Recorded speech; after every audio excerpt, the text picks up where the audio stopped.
Nandito kami sa Chicks ni Otit sa Tagaytay. Ayan. At syempre, papakita ko yung lugar sa inyo. Ayan o, ang ganda ng ambience o. At marami rin ang kumakain dito. Kasi ang sarap.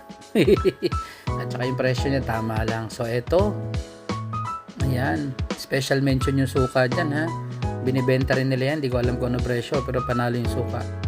Ayan. Paikot-ikot kami sa kung anong tinitingnan. Tama lang yung presyo. Di ganun kamahal kumpara mo dun sa mga may view na nakikita yung Taal, medyo mahal sobra doon, pero dito ay abot kaya naman. At saka alam mong masarap kasi maraming kumakain, may mga parking din sa harapan kaya hindi mahirap puntahan.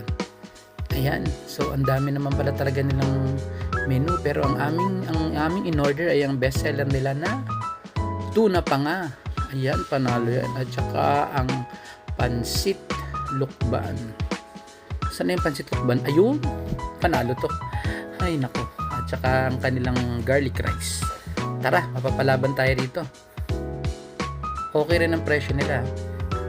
Kaya eto, nag-enjoy si Mrs. Ayan oh.